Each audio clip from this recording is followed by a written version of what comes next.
কুতুবে সুবহানী শেখ মহিউদ্দিন আব্দুল কাদের জিলানী রাহমাতুল্লাহ আলাইহি তিনি বলেছেন, মুনাজাত করতে গিয়ে আবেগে বলেছেন, রব্বুল আলামিন, তুমি যদি দয়া করে আমাকে জান্নাত দাও, আর তোমাকে যদি আমি না পাই, তুমি যদি আমার সঙ্গে দেখা না করো, আমারে যদি কথা না বলো, তাহলে এই জান্নাত আমার কোনো লাভ নাই। আর আমাকে যদি জাহান্নাম দিয়ে দাও, আর মাঝে মধ্যে তুমি যদি জিজ্ঞাসা করো মহিউদ্দিন কেমন আছো, তাহলে এই জাহান্নাম আমার জন্য বেহেশত হয়ে যাবে। আয় আল্লাহ, আমি শুধু তোমারই চাই। আল্লাহর নবী বললেন, মহিলা তুমি অপরাধ করেছো, কিন্তু তোমার গর্ভস্থিত সন্তান তো কোনো অপরাধ করে নাই, সুতরাং তোমার উপরে শরীয়তের হদ জারি করা যাবে না, ডেলিভারি হোক, তারপরে বিচার হলো। মহিলা চলে গেল আফসোস করতে করতে যে আমার বিচার হলো না, যদি এর মধ্যে আমি মরে যাই তাহলে জেনা করেছি, দুনিয়ার শাস্তি তো সহজ, পাথর মেরে উড়িয়ে দেবে, সঙ্গে সার করবে, এটা তো সহজ, কিন্তু কিয়ামতের ওই কঠিন জাহান্নামের আগুনে জ্বলতে পারবো না। মহিলাটি সন্তান ডেলিভারির পরে মহিলা চলে এসেছে রাসূলের কাছে, হুজুর এই সে আমার বাচ্চা ডেলিভারি হয়েছে, আপনি মেহেরবানি করে আমার উপরে হদ জারি করেন, শাস্তি দেন। আল্লাহ নবী বলেন, মহিলা তুমি অপরাধ করেছো, কিন্তু তোমার সন্তানের হক আছে, তোমার বুকের দুধ 2.5 বছর পর্যন্ত সে পান করবে, আমি তার হক নষ্ট করতে পারি না।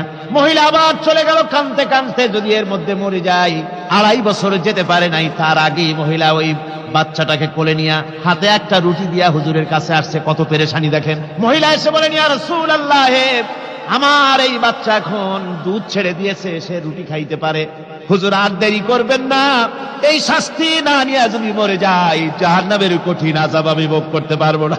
আল্লাহর নবী ওই মহিলাকে অর্ডার দিয়া দিলেন, একে বুক পর্যন্ত মাটির মধ্যে গেড়ে দিয়া চতুর্দিক থেকে পাথর নিক্ষেপ করো।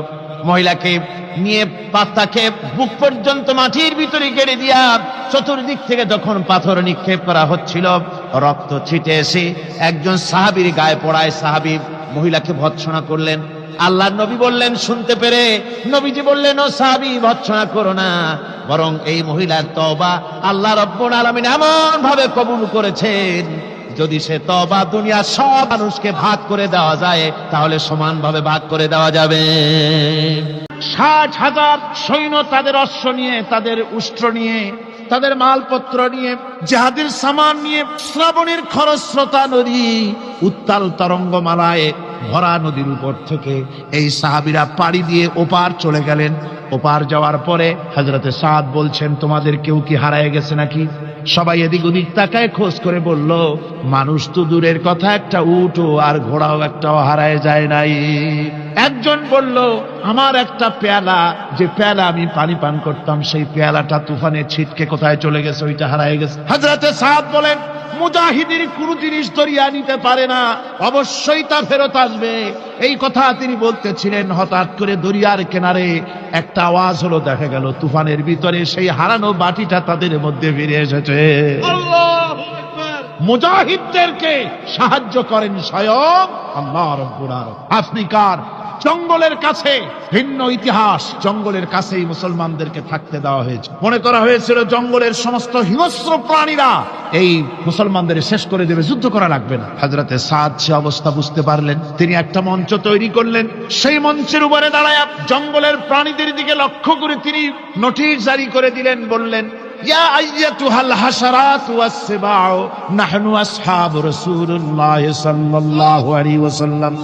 হে জঙ্গলের হিংস্র প্রাণীরা, আমরা আল্লাহ রাসূলের সাহাবী, ফাইন্না নাজিলুনা ফামান ওয়াজাদনা বাদাহু কাতালনাহু। আমরা রাসূলের সাহাবী, এইখানে আল্লাহর দ্বীনকে কায়েম করার জন্য আমরা এসেছি, আল্লাহর কলেমার আওয়াজ নিয়ে আমরা এখানে রাত কাটাবো। সুতরাং এই জঙ্গলের ভিতরে হিংস্র প্রাণী যত আছো, সব আমাদের এই জায়গা ছেড়ে অন্যত্র চলে যাও। আফ্রিকার জঙ্গলি মানুষেরা চিন্তা করলো, মানুষের কথা কি জঙ্গলি প্রাণীতে শোনে নাকি, পাগলে কয় কি? তারা তাকায় তাকায় দেখলো, হযরতে সাদের এই ঘোষণার পরে বাঘের কাতারে বাঘ, সিংহের কাতারে সিংহ, সাপের কাতারে সাপ, যার যার ডিম আর বাচ্চাগুলি মুখে কামড়াইয়া সাহাবীদের এলাকা ছেড়ে দিয়ে তারা অন্যত্র চলে গেল। আমার মুসলমান ভাইরা, এই ছিল মুসলমানদের ইতিহাস। দ্বীন প্রতিষ্ঠা করার কাজে মুসলমান এগোলে আল্লাহই মদত করেন। কে মদত করেন? একজন সাহাবী কতগুলি পাখির বাচ্চা নিয়ে রাসূলের কাছে হাজির হয়েছেন। আল্লাহ নবী বলেন, এই পাখির বাচ্চাগুলি আনলা কেন? সাহাবী বলেন, হুজুর এই পাখির বাসাটা ভেঙে গিয়েছিল, বাচ্চাগুলি যখন ধরলাম ওর মা আমার মাথার উপরে ঠোকরাতে লাগলো, সে নিজের জীবনের মায়াকে উপেক্ষা করে বাচ্চাগুলিকে হেফাজত করার জন্য আমার উপরে ঝাঁপিয়ে পড়লো। আমি নিয়ে এসেছি এখানে, এই দেখুন ঘরের মধ্যে ঢুকেছে, এখানেও এই পাখিটা এসেছে। আমি রাসূলকে দেখাতে এলাম প্রাণী জগতে মায়ের সন্তানের প্রতি কত মায়া, সেটা দেখাতে এলাম। আল্লাহর নবী বলেন, ও সাহাবী, প্রাণী জগতে সন্তানের প্রতি মায়ের কতটুকু মহব্বত তুমি তাই আমাকে দেখাতে এসেছো। শোনো, এই প্রাণী জগতে সন্তানের প্রতি মায়ের যত মহব্বত, তার চাইতে লক্ষ কোটি গুণে বেশি মহব্বত বান্দার প্রতি আল্লাহ রব্বুল আলামিনের। মহব্বতকে, করুণাকে, রহমতকে, ভালোবাসাকে 100 ভাগ করা হয়েছে। 100 ভাগ করে 99 ভাগ আল্লাহ নিজের কাছে রেখেছেন, আর একটা ভাগ তামাম পৃথিবীর প্রাণী জগতে আল্লাহ ছড়াই দিয়েছেন। একটা ভাগ দিয়েছেন সারা দুনিয়ায় প্রাণী জগৎ, সেই একটা ভাগে এই শত সহস্র কোটি প্রাণীর মধ্যে যেটুকুন আমরা পাইছি, এতটুকুন মহব্বতে সন্তানের জন্য কলিজায়, সন্তানের কোনো অকল্যাণ হলে কলিজায় পানি থাকে না, সন্তানের কোনো অসুবিধা হলে বা মা বাপের কষ্ট হলে বা কারো কোনো কষ্ট হলে আমরা এই ধরনের আমাদের অবস্থা সৃষ্টি হয়ে যায়। এক ভাগ তামাম পৃথিবীর সমস্ত প্রাণী জগতে ছড়ায় দেওয়ার পর আমাদের অবস্থা যদি এই হয়, তাহলে 99 ভাগ রহমত যার কাছে, বান্দার প্রতি তার মহব্বত কতখানি। একবার একজন দরবেশ সাহেব রাস্তা দিয়ে যাচ্ছেন, প্রতিমধ্যে তিনি দেখতে পেলেন নদী থেকে এক কলসি পানি নিয়ে এক যুবতী সুন্দরী মেয়ে রাস্তা বেয়ে যেতেছে। দরবেশ সাহেব দাঁড়ায় গেলেন আর ওই যুবতীর দিকে এক নজরে তাকায় আছেন, চোখে পলক দেয় না। এরপরে যুবতী থমকে দাঁড়ায় গেল। আধা বুড়া মানুষ, দাড়ি অর্ধেক পাইকে গেছে, দেখতে দেখায় খুব বুজুর্গ মানুষ, কিন্তু রাস্তায় আমার একা পায়া এমনি করে তাকিয়ে আছে আর চোখ দিয়েও তো পানি পড়ে। ব্যাপারটা কি? দরবেশ কাঁদে কেন? প্রতিমধ্যে আমাকে একা পেয়ে দরবেশ কাঁদে কেন, তাকিয়ে আছে কেন? মহিলার চিন্তা জাগলো। শেখ সাদী রহমতুল্লাহ আলাইহি ঘটনা লিখেছেন, বাংলা এক কবিতার অনুবাদ করেছেন। একদা সুখদায়ক প্রমোদা বদন, দর্শন করি মম ঝরিল নয়ন, হেসে কহে সে রূপসী সবিস্ময় মন, কহ দেখি মহাশয় কহ কি কারণ, বিষয়ে বিরাগী তুমি ভুবনে প্রচার, কি হেতু জন্মিল তব মানস বিকার। যুবতী মেয়েটি বলছে, ওগো দরবেশ সাহেব, হুজুর সাহেব, আমি একটা যুবতী মেয়ে লোক, রাস্তায় আমাকে একা পেয়ে আপনি আমার দিকে তাকায় আছেন আর কাঁদতেছেন। এই বৃদ্ধ বয়সে ভীমরতি হলে কেন? আমাকে দেখে কাঁদেন কেন আর এক নজরে কেন তাকায়ছেন? কারণটা কি? কি কুমতলব আছে? দরবেশ সাহেব বলছেন, হেসে কহিলাম বালে করহ শ্রবণ, নেত্র ঝরে তবু হেতু ভেব না এমন। হে রূপসী মেয়ে, তোমার জন্য আমি কান্দি, একথা একবারও চিন্তা করো না। যে শিল্পী রচিল ওই সুধাংশু বদন, তাহার তরে ঝরে নেত্র নয়নে জীবন। তোমার প্রেম পাওয়ার জন্য তোমাকে দেখে লোবাতুর এবং কামুক হয়ে তোমার দিকে তাকায় কান্দি, একবারও ভেব না। আল্লাহর কসম, আমি কাঁদতেছি তোমার এত সুন্দর স্বাস্থ্য আর চেহারা যে আল্লাহ রাব্বুল আলামিন বানায় দিলেন, না জানি সেই আল্লাহ কত সুন্দর। মুনাফিক, তুমি কাকে ভয় দেখাতেছ? তোমার তরবারি এই সমাজের কিছু কাফেরেরা ভয় করতে পারে, তুমি কি আমারে চেনো নাকি? তুমি কারে ভয় দেখাও? তামাম পৃথিবীর সমস্ত কাফেরদের উপরে আল্লাহ রাব্বুল আলামিন আমাকে বাগ বানায় পাঠিয়েছেন। তরবারি দিয়ে প্রমাণ হবে। মুনাফিক বলে তুমি আঘাত করো, কয় না, আক্রান্ত হলে বলে তারপরই জবাব দেব। এরপরে মুরাকাব আঘাত হানতে লাগলো। হযরতে আলী সমস্ত রণকৌশল দিয়ে আঘাতগুলি তিনি ফিরিয়ে দিতে লাগলেন।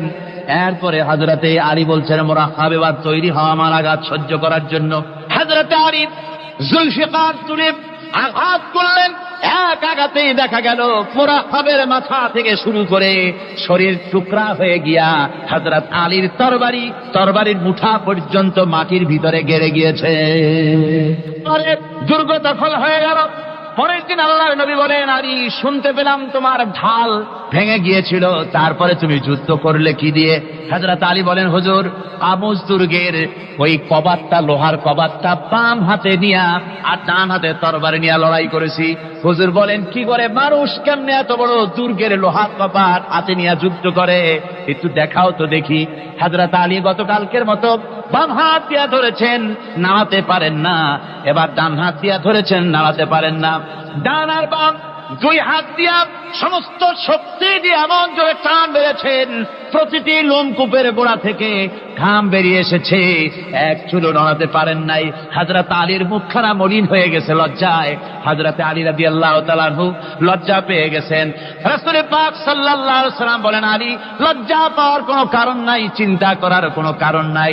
তোমার নিজস্ব শক্তি দিয়া তুমি লড়াই করতে পারো নাই।